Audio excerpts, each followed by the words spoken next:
Boa noite, pessoal. Entrou Amanda Balvolini. Muito bem. Está entrando, já entrou a Ana Luísa. Olha só, nós estamos fazendo um ciclo de palestra que é do Homo sapiens ao Homo Deus. Eu falei que nós tínhamos 3 partes, sendo que tinha uma parte que eu chamei de parte 0. E na parte 0, eu falei sobre a agenda humana. E na parte 1, que é a primeira, que é o Homo sapiens conquista o mundo, é como se fosse assim no desenvolvimento de qualquer coisa, né? Que tem a criação das premissas, surgimento, formação, depois tem o progresso, depois tem a morte. Então, essa primeira parte, Homo conquista o mundo, é como nós estivéssemos tratando da criação das premissas, do surgimento, talvez da formação, um pouquinho. Depois a parte 2, que nós vamos ver quando acabar hoje, e depois ainda tem mais uma sobre a parte 1. Na parte 2, nós vamos ver que o Homo sapiens dá significado ao mundo, é como se estivesse no apogeu, no progresso. E a terceira parte é que o Homo sapiens perde o controle do mundo. Então, nessa altura, é como se fosse a morte dele, que daí daria a ideia de você estar fazendo uma passagem para o Homo Deus, certo? Então, nessa primeira parte que nós estamos envolvidos, que só demos um encontro só, que foi na aula passada, que nós tratamos da questão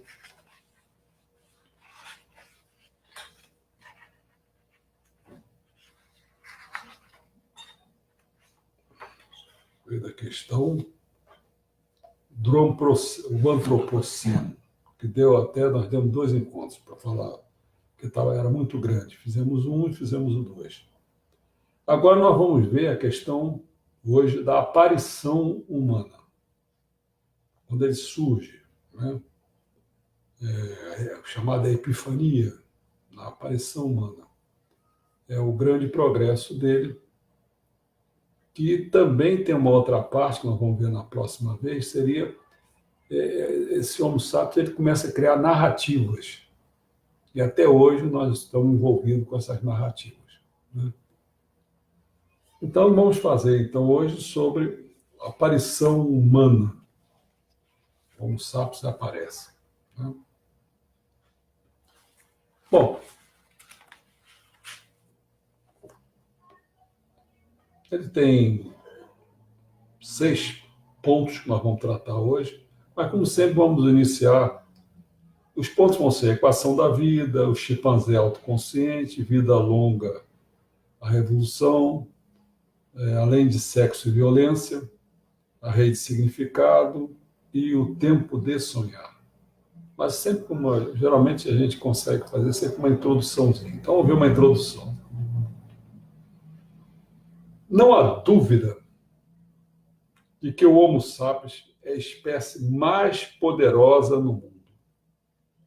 O Homo sapiens também gosta de pensar que usufrui de um status moral superior, ele gosta de pensar nisso, e que o valor da vida humana é muito maior que a de porcos, elefantes ou lobos.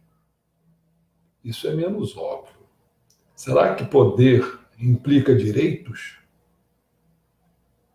Será que a vida humana é mais preciosa que a vida dos suínos simplesmente porque o coletivo humano é mais poderoso do que o coletivo suíno? Se for assim, a gente podia pensar o seguinte: os Estados Unidos são muito mais poderosos do que o Afeganistão. Isso implica que a vida dos americanos tem valor intrínseco maior do que a vida dos afegãos? Na prática, a vida dos americanos é mais valorizada. Investe-se muito mais dinheiro na educação, na saúde, na segurança de um americano médio do que na vida de um afegão médio. Matar um cidadão americano gera um protesto internacional muito maior do que matar um cidadão afegão. Mas, geralmente, se aceita que isso não é mais do que um resultado injusto da balança de poderes geopolítica. O Afeganistão pode ter muito menos influência do que os Estados Unidos, porém, A vida de uma criança nas montanhas de Tora Bora é considerado em cada detalhe tão sagrada quanto a vida de uma criança em Beverly Hills. Qual seria essa singular aparição humana? A resposta monoteísta tradicional é que só os sapiens são dotados de almas eternas. Enquanto o corpo se degenera e decompõe, a alma continua numa jornada em direção à redenção ou à danação. Experimentará ou a perene alegria do paraíso ou uma eternidade de sofrimento no inferno. Como os porcos e outros animais não têm alma, eles não fazem parte desse drama cósmico. Vivem apenas alguns anos, então morrem e desaparecem no nada.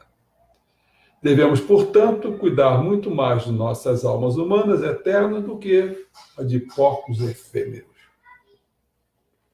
Isso explica que, por exemplo, é perfeitamente aceitável que humanos matem animais para se alimentar, ou mesmo só até como divertimento. Bom, de acordo com a pesquisa de 2012, apenas 15% dos americanos pensam que o Homo sapiens evoluiu somente pela seleção natural. 15%. Né? Que o Homo sapiens evoluiu somente pela seleção natural, sem nenhuma intervenção divina. 15%. Agora, 32% sustentam que os humanos podem ter evoluído de formas de vidas anteriores num processo que levou milhões de anos, mas que Deus orquestrou todo esse espetáculo. Então, Deus fez as coisas, tinha um plano e executa esse plano, e os humanos foram vindo evoluindo de formas de vidas anteriores, como chimpanzé, papapá. Isso 32%. Embora 15% pensam que ele evoluiu apenas pela seleção natural. Nada de intervenção divina. Agora, 46%, muito maior do que os outros dois, acreditam que Deus criou os humanos em sua forma atual em algum momento dos últimos 10 mil anos, exatamente como relata a Bíblia. Quase a metade das pessoas acredita numa criação, um criacionismo. Tá certo? E os outros, eles ficam assim, por uma evolução, mas uma evolução que foi orquestrada por Deus, ou então uma seleção natural. Percebemos? São essas três hipóteses. Minha personalidade, meus desejos e meus relacionamentos não são estáticos. Eles podem transformar-se completamente durante anos e décadas, mas, acima de tudo, eu permaneço a mesma pessoa desde o nascimento até a morte. E com sorte, além da morte também. Quem é esse eu quem? Se for na nossa ideia, né? Nossa visão de mundo, nossa crença, esse seria o espírito primordial. Tá? Todo mundo passa a existir como resultado da inseminação de um óvulo feminino por um esperma masculino. Isso ninguém acho que duvida disso. Pense no primeiro bebê a possuir uma alma. Pense no primeiro bebê a possuir uma alma. Ele era muito semelhante a seu pai e sua mãe, exceto pelo fato de ter uma alma. E os pais, não. Não é verdade? Se ele for o primeiro a ter uma alma. Como é que eu... Não, isso eu não entendi. Seria assim uma ideia de que essa evolução, mas é uma coisa um pouco... Porque realmente fica difícil você saber exatamente o momento em que o chamado de macaco deixou de macaco para ser um homem. Né? Então ele foi adquirindo aquela forma humana, né? Mas não tinha alma. Né? É como se saísse da alma grupo para passar para uma alma individual. Entendi. Né? Negócio complicado. Bem complicado. É difícil. Outra história utilizada para justificar a superioridade humana é de que todos os animais sobre a Terra, somente o Homo sapiens, têm uma mente consciente. Mente é algo muito diferente da alma, né? Quando a gente estuda as coisas assim, a grosso modo, você sabe que tem um espírito primordial lá, mas é um pontinho. Depois, circundando ele, você tem a mente, ou a consciência, que seria uma coisa um pouquinho diferente. Mas vamos lá. E cortando isso aí a mais, então seria o próprio espírito. Né?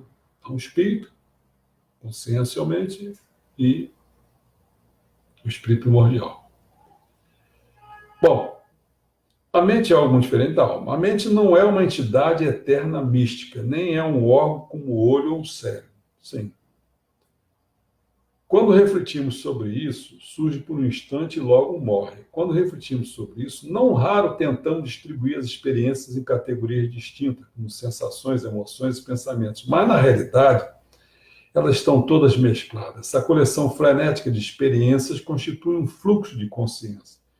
Diferentemente da alma eterna, a mente tem muitas partes, muda constantemente e não há motivo para pensar que seja eterna.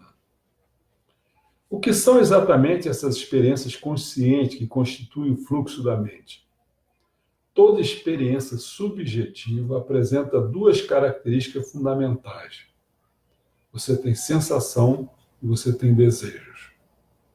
Robôs e computadores não têm consciência porque, a despeito de suas muitas aptidões, não sentem nada e não anseiam por nada, ou seja, não têm sensação nem desejo. O robô pode ter um sensor de energia que sinaliza seu processador central quando a bateria está para se esgotar. O robô pode então ir em direção a uma tomada elétrica, conectar-se e recarregar sua bateria. Contudo, no decorrer desse processo, ele não experimenta coisa alguma. Em contraste, um ser humano cuja energia foi exaurida sentirá fome e ansiará por interromper essa sensação desagradável. Por isso dizemos que humanos são seres conscientes, e o robô não são. Por isso é crime fazer pessoas trabalharem até desabarem de fome e de exaustão, enquanto fazer robôs trabalharem até que suas baterias se descarreguem não encerra algum pobre ou moral. E quanto aos animais? São conscientes? Têm experiências subjetivas? É aceitável que se obrigue um cavalo a trabalhar até cair de exaustão? Como já foi observado, as ciências biológicas afirmam atualmente que todos os mamíferos e todas as aves, e pelo menos alguns répteis e peixes, apresentam sensações e emoções. Então, ultimamente, o que eu tenho colocado assim para minha nora, né, em relação a animais, animais entre animais, animais com os homens, olha, é uma coisa incrível. É uma coisa incrível. Eu nunca esperei ver tanta situação desse tipo. É para botar a gente em dúvida. Dúvida não, certeza. Examinemos o que a ciência sabe sobre mentes e consciências em geral. Para ser franco, a ciência sabe, surpreendentemente, pouco sobre mente e pouco sobre consciências. Esse aqui é o problema. A explicação mais comum aponta para o fato de que o cérebro é um sistema altamente complexo, mais de 80 milhões de neurônios, bilhões de neurônios, conectados em numerosas e intricadas redes. Quando bilhões de neurônios enviam bilhões de sinais elétricos para cá e para lá, surgem experiências subjetivas. Mesmo com o envio e recebimento de cada sinal elétrico constituam um simples fenômeno bioquímico, a interação entre todo sinal cria algo muito mais complexo. Essa explicação, porém, não explica nada. Apenas indica que o problema é muito complicado. Então, feita essa pequena introdução, vamos passar para o primeiro ponto, que seria a equação da vida. A equação da vida, a gente pode falar o seguinte: similarmente, durante 4.000 anos, os humanos recorreram a Deus para explicar numerosos fenômenos naturais. O que desencadeia o relâmpago? Deus. O que faz a chuva cair? Deus. Como começou a vida na Terra? Deus fez isso. Nos séculos mais recentes, os cientistas não descobriram nenhuma evidência empírica da existência de Deus, enquanto encontravam explicações muito mais detalhadas para o relâmpago, a chuva e a origem da vida. Como resultado, com exceção de alguns subcampos da filosofia, nenhum artigo em nenhuma revista científica de análise crítica leva a sério a existência de Deus. Historiadores não alegam que os aliados venceram a Segunda Guerra Mundial porque Deus estava do seu lado. Economistas não atribuem a Deus a culpa pela crise econômica de 1929. E geólogos não invocam a vontade divina para explicar os fenômenos das placas tectônicas. Essa é uma questão que eu já conversei com alguém. Eu falei, essa questão de, numa etapa da evolução humana, as pessoas não saberem explicar as coisas e começarem a atribuir tudo a Deus, não via que algum dia, com a evolução humana, esses humanos poderiam começar a não só explicar, como a intervir, a prever, a predizer, a resolver esse problema. Mas isso não quer dizer que Deus não exista, quer dizer que Deus está mais distante do que as pessoas imaginavam no decorrer da sua evolução. A mesma sina sobreveio à alma. Durante milhares de anos, as pessoas acreditaram que todas suas ações e decisões emanavam da alma. Mas, na falta de qualquer evidência que a suportasse, devido à existência de teorias muito mais detalhadas, as ciências da vida descartaram a alma. Isso você pode ver na universidade, pode estudar qualquer coisa, biologia, psicologia, tu não vai encontrar alma lá. Como indivíduos privados, muitos biólogos e médicos podem continuar acreditando nisso, mas nunca escrevem a esse respeito em publicações científicas sérias. Isso aí tem provas imensas. Mestre Sama curando um monte de gente através do Jorei, oftalmologistas, dentistas, não adiantava nada. O pessoal dizia, mas ele falava, mas é isso, você vai fazer alguma coisa? Não vou fazer, não. Se eu fizer, eu perco o emprego, perco essas coisas. Não. Então, a gente já conhece essa história. No século XXI, soaria infantil comparar a psique humana a um motor a vapor. Conhecemos hoje uma tecnologia muito mais sofisticada, o computador, e assim explicamos a psique humana como se fosse um computador processando dados e não um motor a vapor regulando pressões. Mas essa analogia pode revelar-se tão ingênua quanto a anterior. Afinal, computadores não têm mente. Eles não anseiam por nada, nem quando tem um bug e a internet não sofre, nem quando regimes autoritários cortam países inteiros da rede. Então, por que usar computadores como modelo para compreender a mente? Bem, será que temos mesmo certeza de que computadores não têm sensações nem desejos? E ainda que não tenham nada disso no presente, será que um dia podem tornar-se complexo bastante para desenvolver consciência? Se isso acontecer, como é que nós vamos nos certificar? Quando computadores substituírem o motorista de ônibus, o professor ou o psicólogo, como vamos determinar se tem sentimentos ou não? São apenas um conjunto de algoritmos irracionais? Por exemplo, se uma aparente vítima de AVC em estado vegetativo perdeu a consciência por completo ou apenas o controle de seu corpo e sua fala, se o cérebro do paciente exibir as assinaturas denunciadoras de consciência, ele provavelmente está consciente, mesmo que não consiga se mexer ou falar. De fato, recentemente, médicos conseguiram se comunicar com o paciente nesse estado usando imagens por ressonância magnética funcional. Eles fazem aos pacientes perguntas cuja resposta é sim ou não. Dizem que se imaginem jogando tênis. Se a resposta for sim, e visualizando onde fica a sua casa, se a resposta for não. Os médicos podem, então, observar como o córtex motor se ilumina quando os pacientes se examinam jogando tênis. Resposta sim. Enquanto a resposta não é indicada pela ativação de regiões cerebrais responsáveis pela memória espacial. Deu um tilt na voz.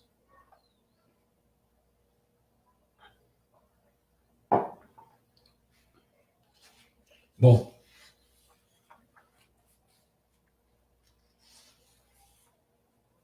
vamos falar agora sobre esse outro ponto. O chimpanzé autoconsciente. Autoconsciente, não é consciente, não. Outra tentativa de preservar a noção de superioridade humana aceita que ratos, cães e outros animais tenham consciência, mas alega que, diferentemente dos humanos, eles carecem de autoconsciência. Podem se sentir deprimidos, felizes, famintos ou saciados, porém não têm noção de si mesmo nem estão cientes de que a depressão ou a fome que sente pertence a uma entidade única chamada eu. Essa ideia é tão comum quanto obscura. Obviamente, quando um cão sente fome, ele pega um pedaço de carne para si mesmo em vez de servir o alimento a outro cão. Deixe um cão farejar árvores que foram molhados pelos cães da vizinhança. Ele imediatamente vai saber se está farejando sua urina, a da linda labrador, do vizinho ou de algum cão desconhecido. Os cães reagem ao próprio cheiro, diferentemente do que o fazem em relação ao cheiro de parceiros potenciais ou rivais. O que significa dizer, então, que carecem de autoconsciência? Uma versão mais sofisticada desse argumento dá conta de que existem diferentes níveis de autoconsciência. Apenas os humanos entendem a si mesmo como um eu duradouro, que tem um passado e um futuro, talvez porque somente eles são capazes de usar a língua para poder contemplar experiências passadas e ações futuras. Os outros animais existem num eterno presente. Mesmo que pareçam lembrar o passado ou planejar o futuro, estão somente reagindo a estímulos atuais e impulsos momentâneos. Por exemplo, um esquilo, ao esconder nozes para o inverno, não está, na verdade, se lembrando da fome que sentiu no inverno passado, nem está pensando no futuro, está só satisfazendo um impulso momentâneo, alheio às origens e propósitos desse impulso. É por isso que até esquilos jovens, que ainda não passaram por um inverno, e, portanto, não podem se lembrar de que enfrentar essa estação, esconderem suas nozes durante o verão. Para ilustrar esse problema, considere o caso de Santino, um chimpanzé macho do zoológico da Suécia. Para amenizar o tédio que ele sentia em seus domínios, Santino desenvolveu um excitante hobby: jogar pedra nos visitantes. Esse ato em si mesmo não é excepcional. Os chimpanzés enraivecidos frequentemente fazem lançamento de pedras, paus e excrementos. Aqui no nosso Macaco-tião. No entanto, Santino planejou previamente suas ações. Pela manhã, bem cedo, muito antes do zoológico abrir para os visitantes, Santino juntou projetos e o empilhou sem demonstrar nenhum sinal visível de raiva. Guias e visitantes logo aprenderam a se acautelar contra ele, em especial quando estava em cima de sua pilha de pedras. Assim, o animal tinha cada vez mais dificuldade em localizar alvos. Bom, as coisas são menos claras no que diz respeito à inteligência. Saímos agora da alma, da consciência, vamos para a inteligência. Dedica-se uma indústria inteira a definir e medir a inteligência, mas estamos longe de chegar a um consenso.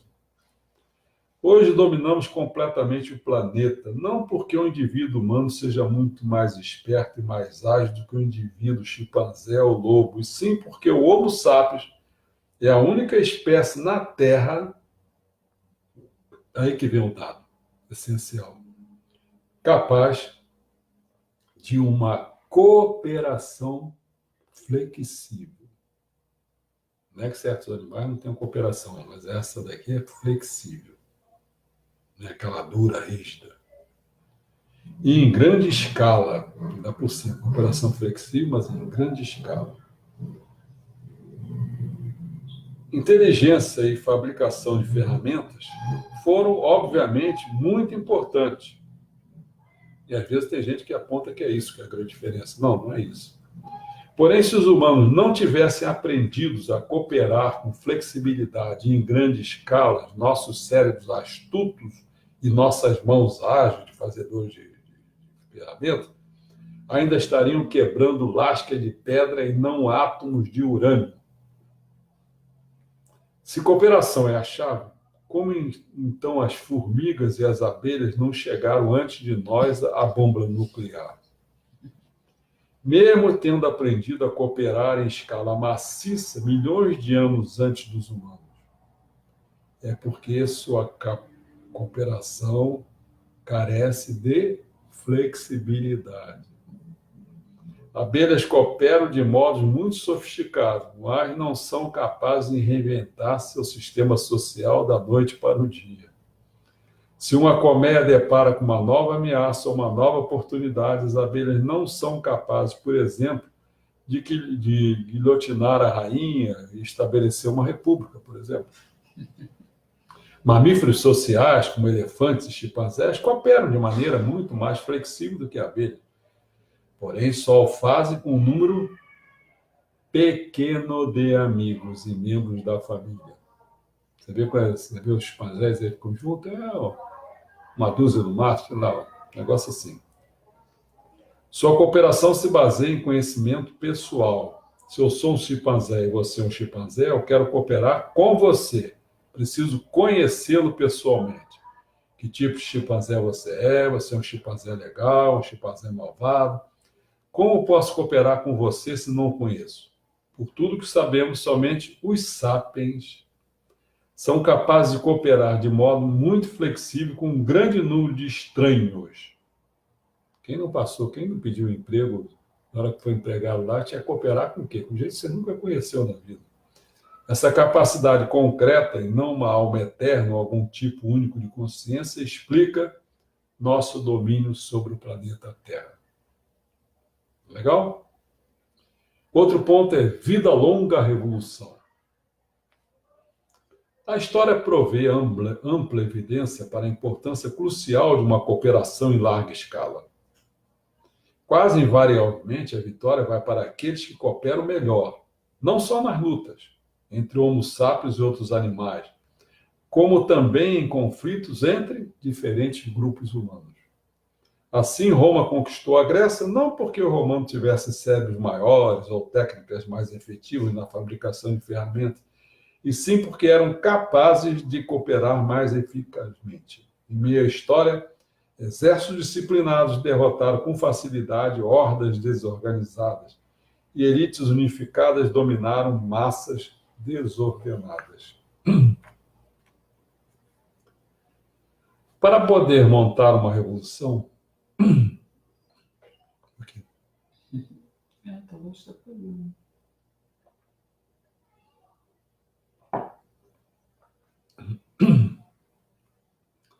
isso aqui é muito importante. Isso é tão importante que eu vou falar,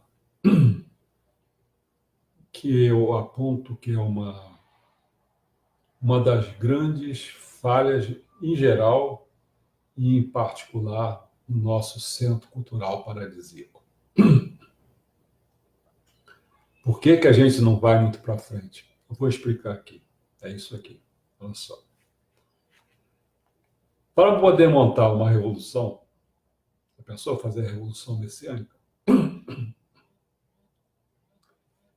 Números nunca são suficientes.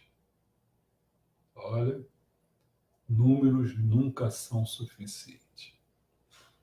Revoluções comumente são feitas por pequenas redes de agitadores. Pequenas redes de agitadores. E não pelas massas. Então, nós poderíamos estar nesse caso? Sim. Mas olha o nosso defeito. Se você quiser desencadear uma revolução, não se pergunte quantas pessoas apoiam a minha ideia. Não. Não adianta você dizer quantas pessoas apoiam a minha ideia. Não, isso não vale nada. A pergunta correta a fazer é: entre os que me apoiam, quantos são capazes de prestar uma colaboração eficaz? Por que a gente não sai dela? Eu não sei quanto vai ser hoje, mas agora as últimas coisas que nós estamos fazendo, antes um pouco nós estamos fazendo, estava dando 100 e pouco, não sei o quê, agora começamos a cair, por quê? Quantos veem essa, e que são do Centro Cultural Paradisíaco, quiseram fazer parte, quantos realmente divulgam o que a gente faz? É capaz do cara nem entrar aqui, pô. Imagina divulgar. Então como é que quer que a gente cresça, pô? Apoiando a minha ideia? Tá maluco, cara. Não consegue nunca, pô. Entendeu? E esse fracasso não é só nosso, não. É do Brasil inteiro essa porcaria. Não há compromisso nenhum. Falta compromisso. As pessoas se dizem qualquer coisa. Não, eu sou messiânico. Qual é? Tá, prazer. Por quê? Você tem o Ricari no pescoço? Isso é o que basta? Ou então você é um cumpridor de dedicações, de regras, de diretrizes? Pô, cara, que é isso, cara? A coisa é muito maior, a obra de imersão é muito maior.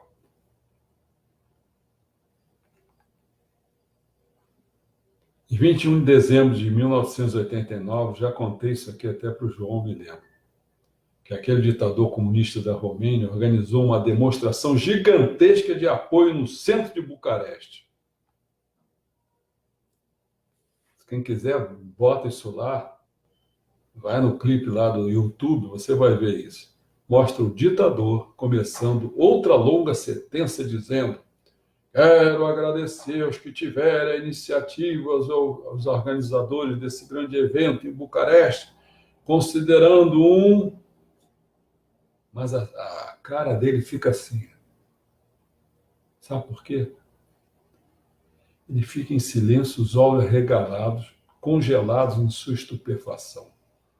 Ele nunca terminou essa sentença, nunca. Pode-se ver como o mundo inteiro desmorona numa fração de segundos. Alguém no público, que ninguém sabe nunca, que vai saber quem foi, vaiou. Uma pessoa.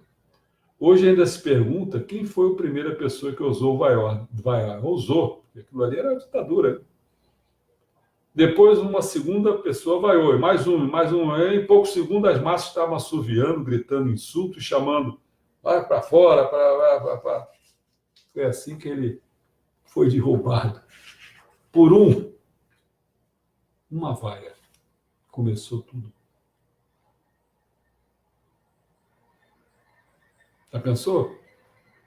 Uma pessoa... Mas aquela vaia talvez tenha externado o desejo daquelas milhares de pessoas que estavam ali. E que não tinham coragem de vaiar. Porque aquilo também, isso. Assim... É. Acontece que a gente vai, a gente aplaude, não sei o que. Podia acontecer naquele momento, isso aqui. Todas as pessoas que estavam insatisfeitas, na calada, ficaram. Eu apoio esse cara, apoio a ideia dele, apoio o que ele fez. Isso. Mas não fazia merda não nenhuma. Fazia, Esse que é o problema do Brasil, esse é o problema nosso do Centro Cultural Paradisíaco. Cara. Esse é o nosso problema. Pessoal, vocês que são aí, que pertencem ao nosso centro, querem ou não querem ir para frente? Pô, então tem que começar a divulgar o que a gente está fazendo, cara. Pô. Os amigos também divulgar. Nossa Senhora.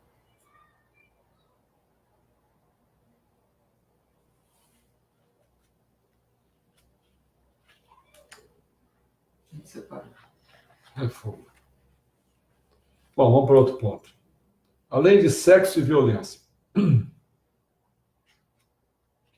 os sapiens conhecem bem esses truques de cooperação.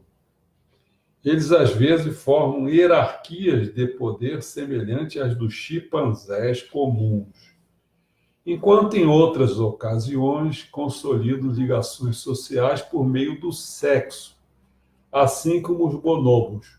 Então, tem dois tipos de macaco. Um é aquela orgia, que é o ribonobo, né?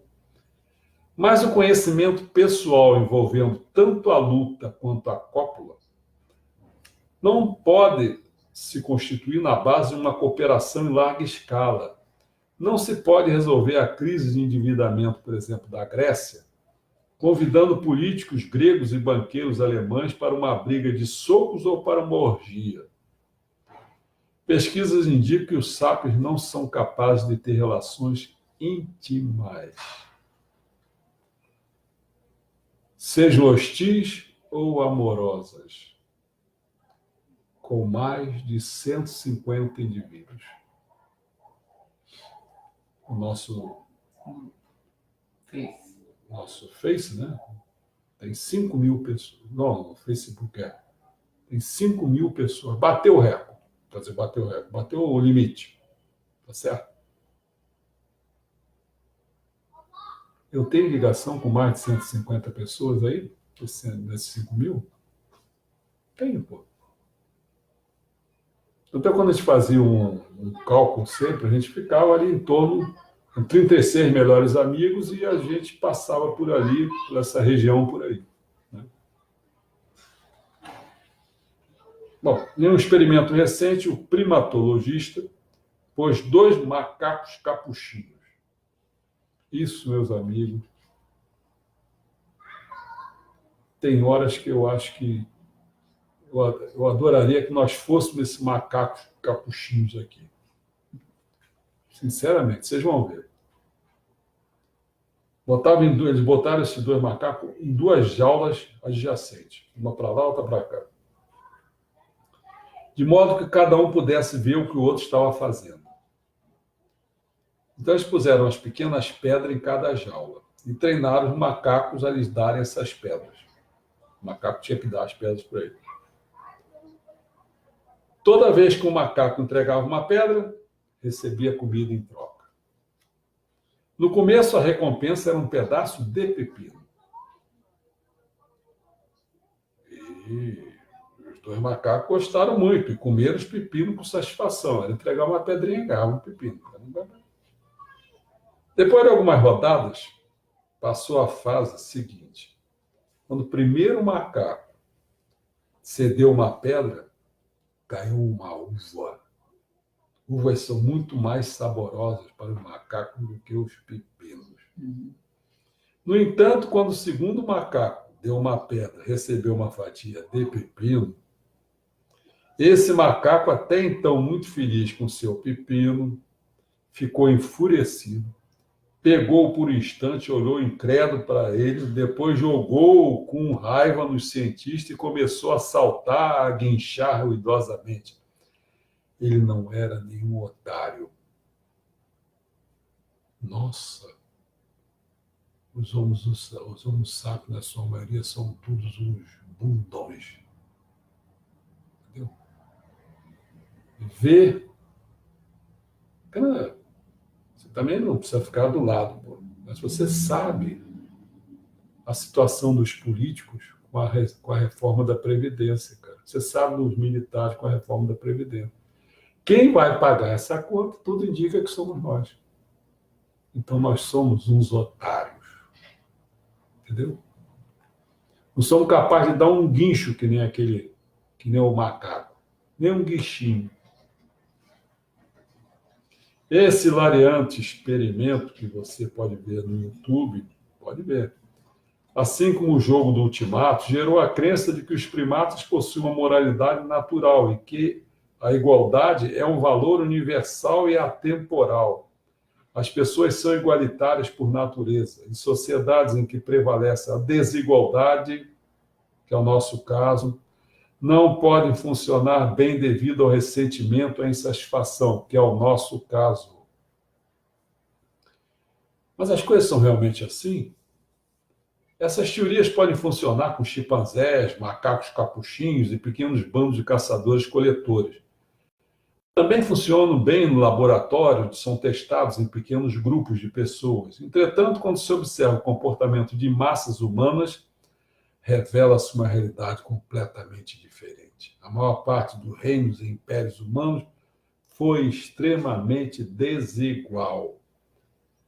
Mas muitos foram surpreendentemente estáveis e eficientes. No Egito Antigo, o faraó se repestalava em almofadas confortáveis num belo e suntuoso palácio, usando sandálias douradas e túnicas bordadas com pedras preciosas, enquanto lindas serviçais despejavam uvas doces em suas bocas, tal, uma farra.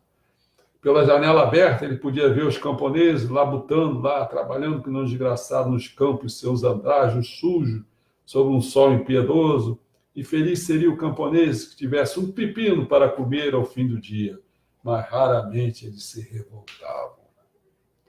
Olha o que acontece com a gente. Há muito tempo nós já estamos nessa situação. Vê a desigualdade, não se revolta. Somos uns frouxos, uns covardes, uns bundões. Quantos no Nordeste estão ganhando pepino? Vai ganhando pepino, vai votando lá no pessoal do PT, seu miserável. Se você sacrificar 10 touros ao Deus céu, a chuva virá.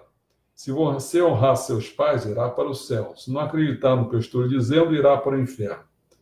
Enquanto todos os sábios que habitam um determinado lugar acreditarem nas mesmas histórias, todos seguirão as mesmas regras, o que facilitará prever. Essa é a porcaria desses petistas que seguem fielmente no pouquinho merda desses caras. Acreditar nas mesmas histórias, todos seguirão as mesmas regras, o que facilitará prever o comportamento de estranhos e organizar a rede de cooperação massiva.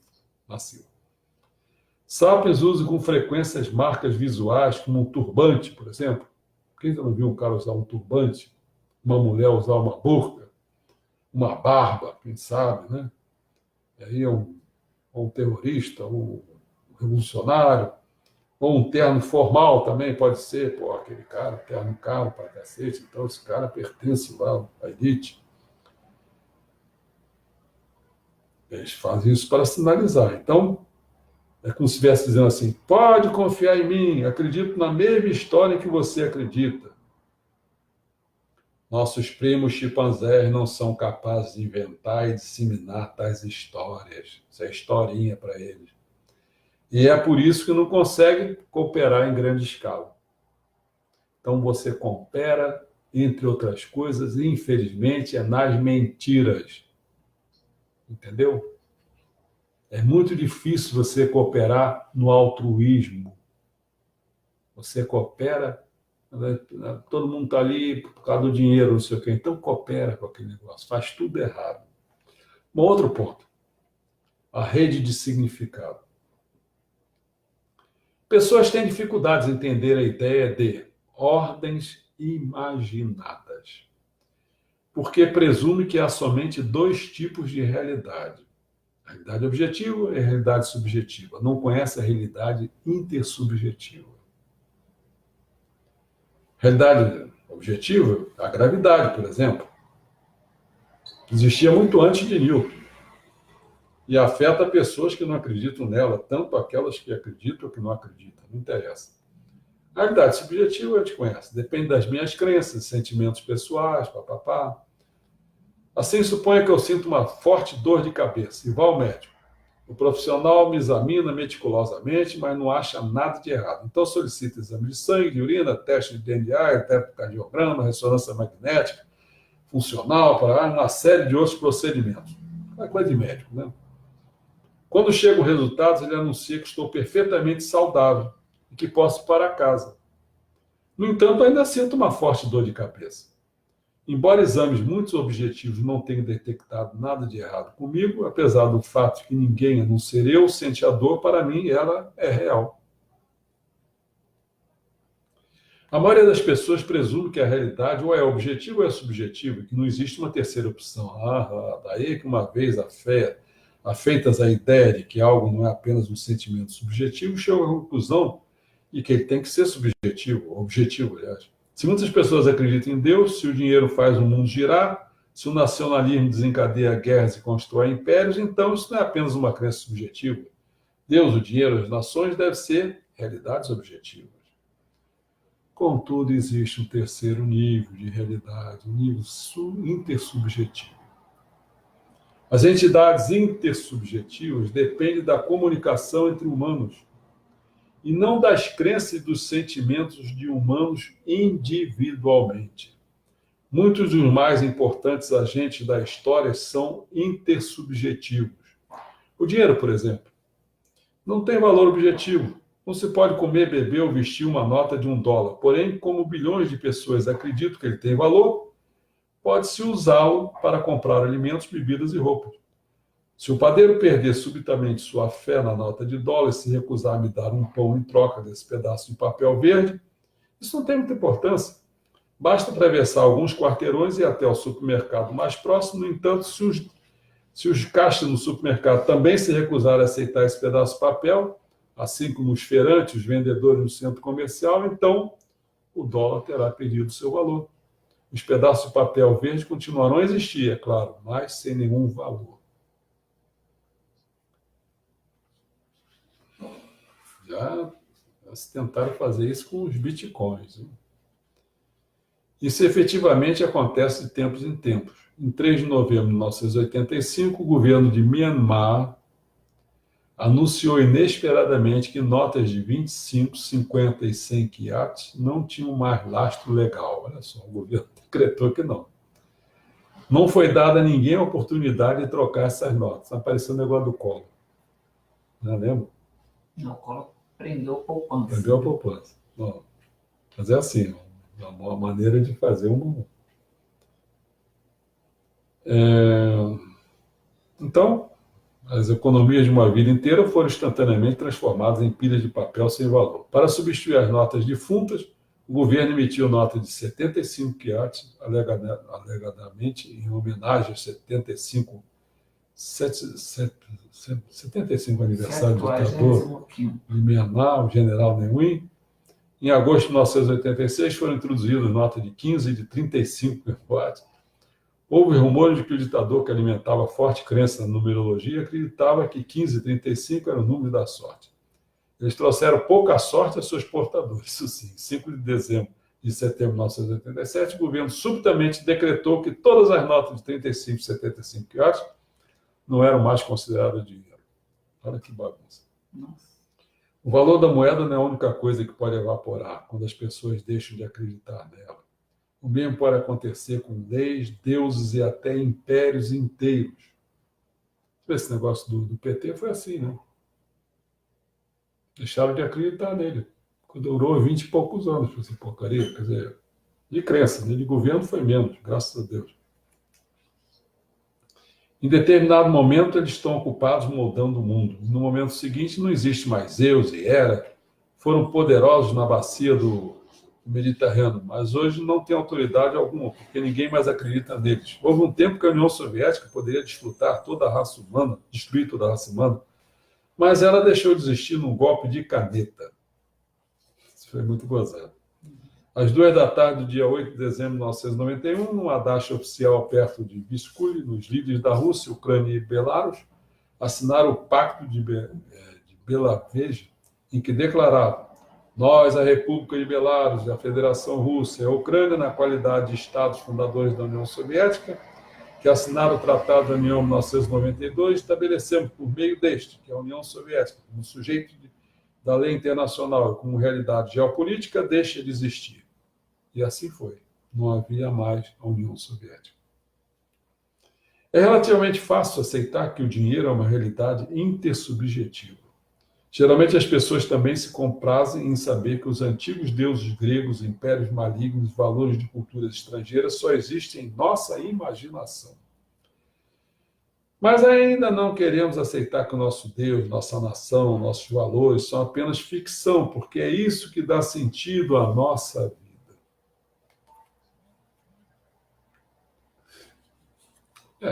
Nação, então, basta tocar o hino nacional, todo mundo se perfila. Nossa.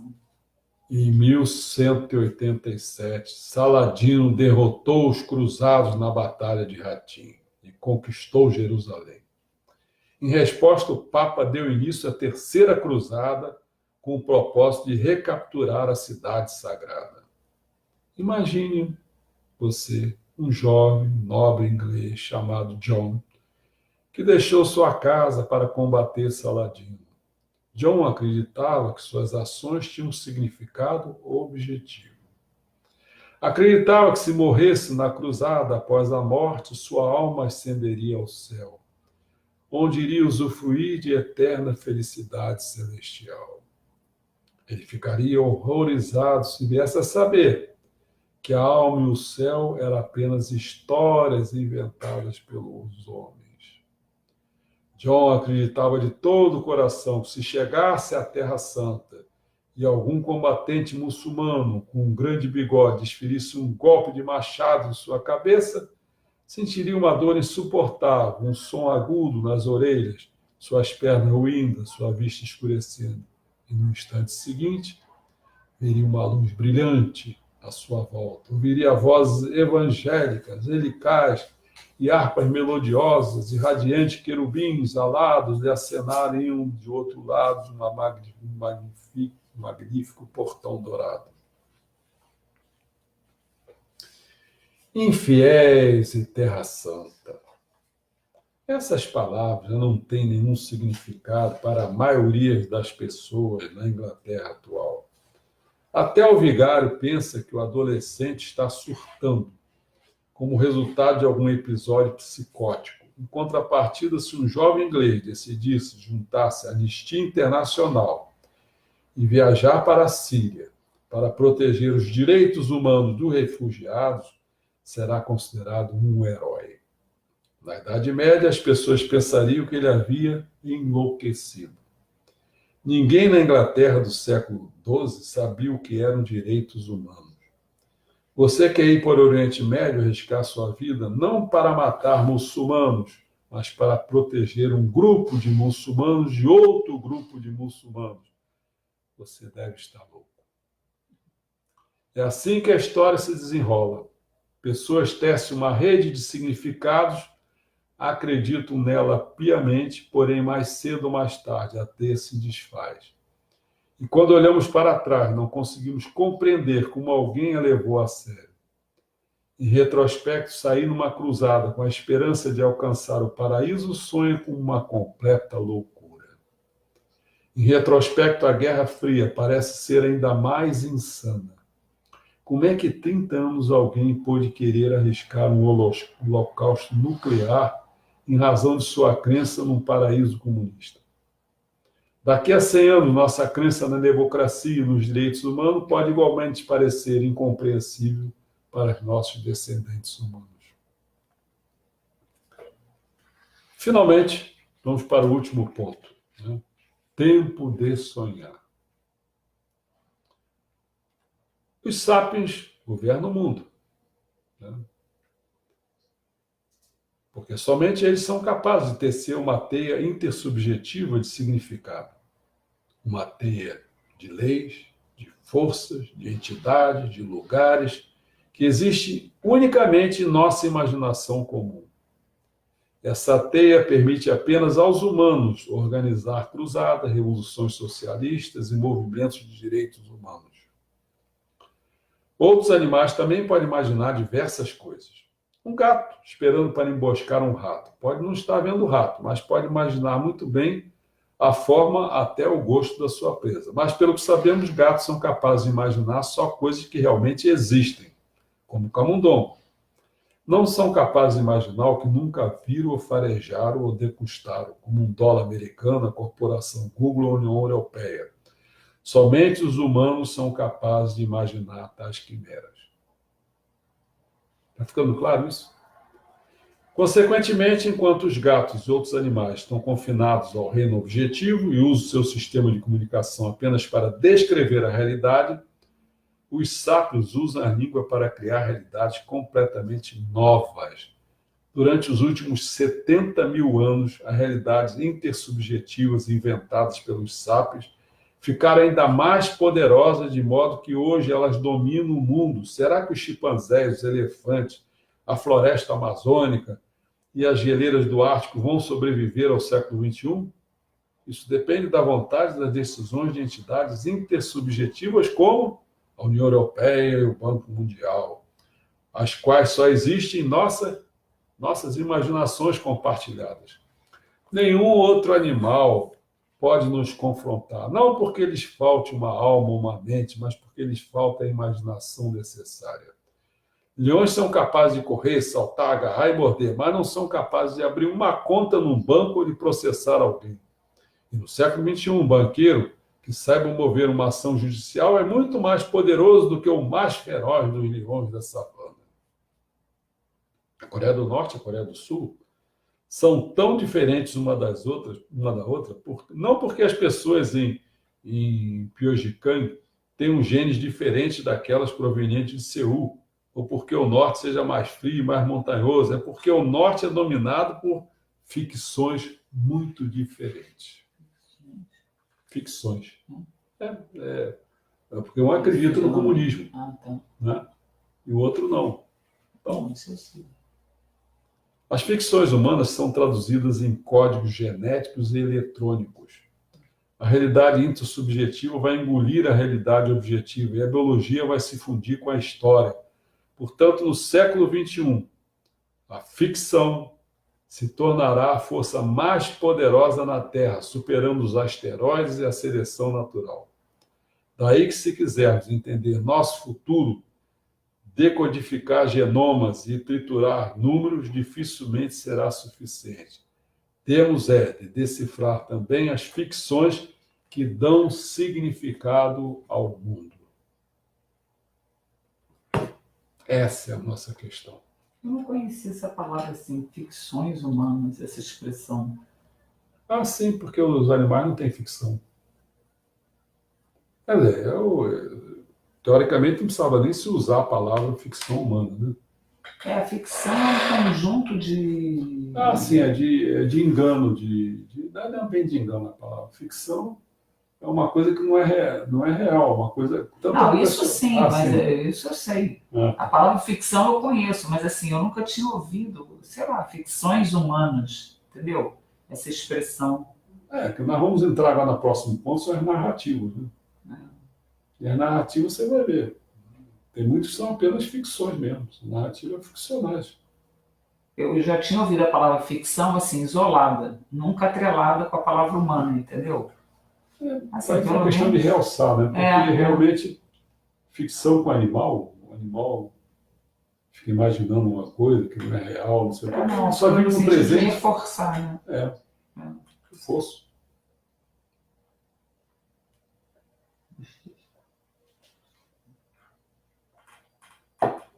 Como sempre. Acho que não tem nenhuma pergunta.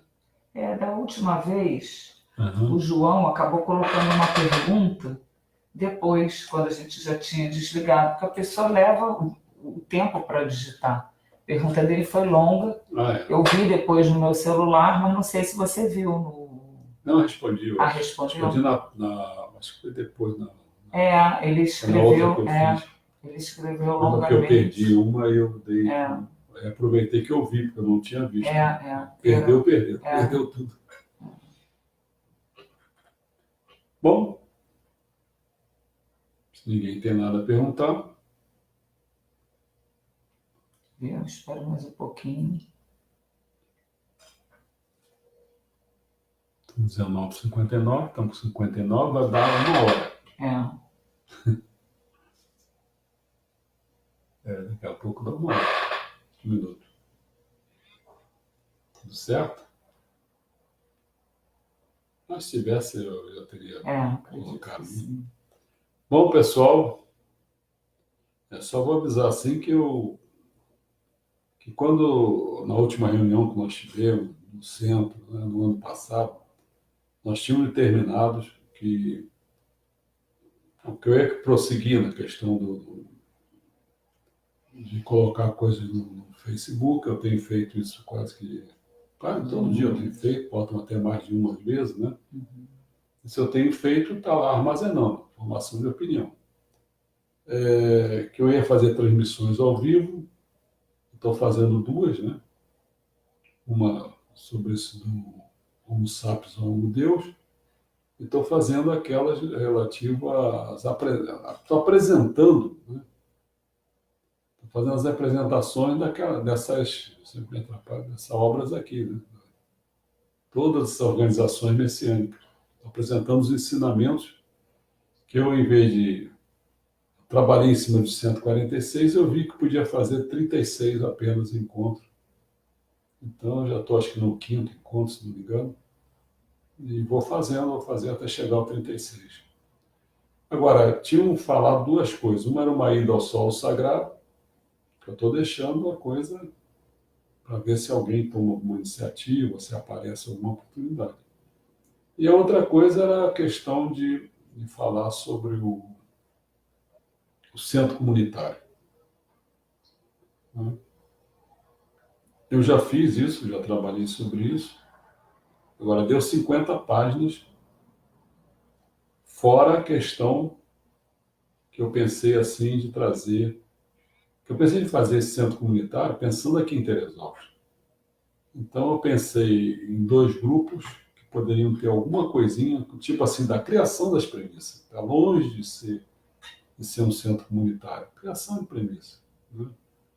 Até pensei num terceiro aí, ligado com a prefeitura, talvez, mas são 50 páginas. São 50 páginas para fazer num dia, isso vai ficar assim, eu vou ficar passando um monte de coisa. Posso até pensar se isso é possível. Né? Se eu posso encurtar isso, não sei. Ou faz mais um dia. Faz com calma, né? Tira assim, depois que acabar esse Homo sapiens ou Homo Deus, que eu não sei, isso vai acabar quando? São 18 encontros, né? Então ainda falta. Porque senão mistura muito, embaralha muito, né? Tá fazendo uma coisa, tá fazendo outra. A rigor é o seguinte, sabe? Ou então tirar, assim, 3 dias para aquele centro comunitário, que eu acho que vale a pena, entendeu? Porque, assim, o que acontece realmente, né, pessoal? Vocês não me levam, assim, a mal do que eu vou falar, não, entendeu? Mas é assim. Eu também fui fruto dessa situação. Só que, graças a Deus, eu consegui fazer da minha vida um pouco diferente. Né? Coisa que às vezes eu fico brincando com as pessoas assim, que eu vejo pessoas que realmente não conseguem obedecer a ordem. De pessoas aqui próximas da gente, que eu não quero falar, esse pessoal tinha que ter pelo menos servido ao exército. Mas às vezes não, burla as coisas todas, não serve exército nenhum, não sei o quê. Então, o camarada é assim, um cara que só faz o que ele quer. Eu não, eu aprendi, eu teve uma vez eu resolvi peitar, desobedecer, então aconteci, fui preso, pô. Aí você aprende, você fica lá, todo mundo saindo no fim de semana e você lá preso, entendeu? Eu senti o que é ficar preso. Então, aprendi a vivenciar um ideal, né? Fui comunista durante 30 anos, então eu sei como é que esse negócio tem que ser. Você tem que ser muito comprometido, você não pode, por você querer fazer o que quer, não. Aí daqui a pouco você compromete toda uma organização, aí as pessoas naquele tempo que era ditadura caíam, e daí, como é que vai fazer? Vai ser torturado, vai ser preso, vai ser morto? Cara, você tinha que aprender isso, né? Quando você acredita numa coisa, você tem que ter compromisso com as coisas. Né? Então eu fui aprendendo esse negócio todo, fui aprendendo a ter que estudar, a ter que ler, né? Ter que sair da onde que eu era, quer dizer, assim, de Olaria, morando em Olaria, um bairro danado, não tinha ninguém que soubesse nada. Então, tive que estudar por conta própria, fazer esse esforço todo. Tive que pensar em ganhar logo dinheiro, fui para a Marinha Mercante. Né? Depois, aí, o que eu fiz? Eu fui vendedor de sabão, entendeu? Então, isso tudo é experiência na vida que você leva, e tem que ter esforço, tem que ter vontade para superar, para vencer as coisas e tal. E eu acho que tem muita gente que chegou a um ponto que nunca fez esforço nenhum. Então, tá aí, tá envelhecido aí e tal, não aprendeu nada, não leu nada, ou leu muito pouco, ou ficou fazendo coisas que. Então, o que acontece? Eu estou falando assim, não é malvadeza, mas existe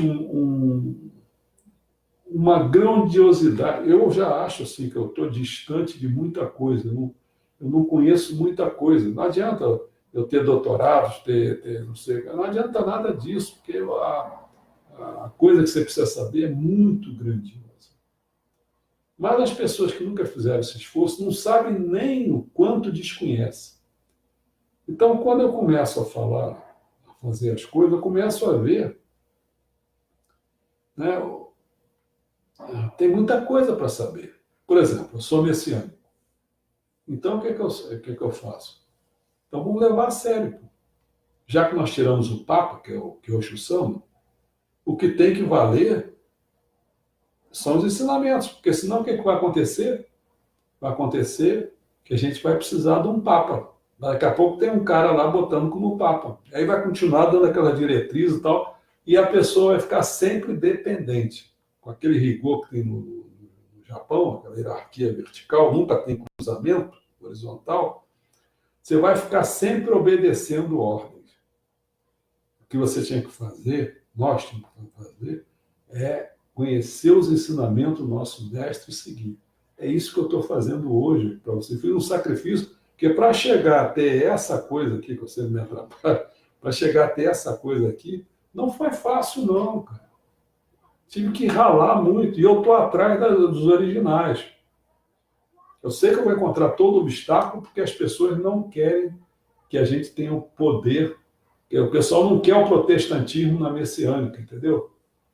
O protestantismo foi assim, quer dizer, chegou, só tinha livros em latim, em grego, e estavam tudo no mosteiro. E os nossos livros de Meixo Sama tá tudo no mosteiro lá em Atami, entendeu? Ninguém quer passar as informações para a gente. Nem estuda, nem passa. Mas diz que tem. Ah, vai, você tem, pô. Não adianta nada você tem, cara. Não, nem lê as coisas, cara. Ah, ler 20 mil páginas, tem saco para poder ler 20 mil páginas. Então, você vê que é uma das coisas que eu estou fazendo, porque eu sou messiânico, estou levando a sério. Como eu era comunista, eu levava a sério. Ia toda Engels, Marx, Althusser, qualquer coisa eu li, entendeu? Outra coisa, o que eu estou fazendo para você? Estou fazendo o seguinte, eu li, porra, cara, a pessoa precisa conhecer o homem, nós somos homem, pô. Se tiver alguém que não é messiânico, tudo bem, mas você é homem, não é homem, pô? Então, se você é homem, ser humano, você tem que saber que nós estamos ainda na fase do Homo sapiens e estamos para passar para o Homo Deus. Eu estou passando essa visão aí, pô. E ainda passa um montão de coisas para conhecer. Esses filmes aí que eu botei são salvados. Tem aí 15 filmes. Você vai ver situações assim de vivência mesmo, de narcotráfico, de prisão, de educação, entendeu? Eu sei que isso dá muito trabalho, mas, meu amigo, vocês pastaram muito na vida. Pô. Tem que correr atrás, pô. Não tem jeito. E sei que está ficando ruim a situação, porque daqui a pouco o que acontece?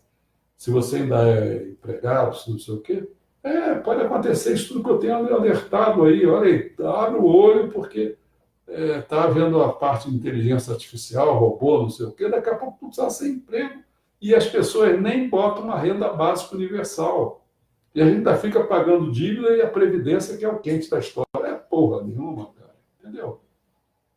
Aí fica todo mundo de otário. Né? Isso é um absurdo. Agora, o que é outra questão? Outra questão é o seguinte: se eu quero me adiantar, porque assim, o que é se adiantar hoje em dia?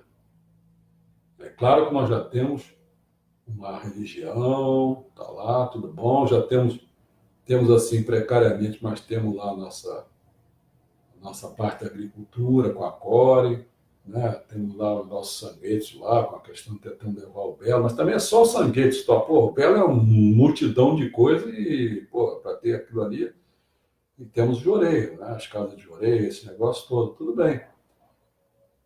Mas a gente sabe que a gente tem que chegar ao paraíso na Terra. Nós precisamos de uma cidade. Mas para antes das cidades, nós temos que fazer as culturas das coisas. Tem que ter uma mudança cultural. Não adianta botar edifício, botar...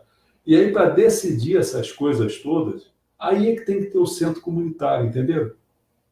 Então, eu digo, daqui a pouco tem que fazer isso. Tem que fazer, pô.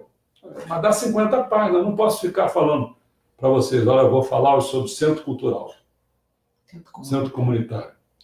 Centro comunitário... bom, acabou a palestra. Pronto, acabou. Está todo mundo já sabendo o que é o centro comunitário. Pô, falei em um segundo, não disse porra nenhuma. É isso que vocês querem? Não, o centro comunitário precisa de 50 páginas, precisa de 50 páginas. E aí, o que eu vou fazer? Isso tá bom, fácil. Agora, é o que eu posso fazer, cara. Porque eu podia adotar uma posição que às vezes me passa na cabeça. Quer saber uma porra? Vou fazer mais merda nenhuma. Vou fazer o seguinte, vou ficar lendo, vou ficar me desenvolvendo. Aí eu vou para frente, vou sozinho. Mas não, eu acredito que eu tenho que distribuir as coisas. Né? Não é seu perfil isso. É meu perfil é de Bodhisattva. Não pulo o muro para ir para o paraíso, não. Eu quero botar minha mão e deixar outras pessoas, ajudar a puxar o cara e jogar lá para cima. Pô. Bom, ali já passei, eu quero ver meu Fluminense hoje levar uma coça do Flamengo. Levar uma coça do Flamengo. Bom, até a próxima. Até logo. Felicidade para todos.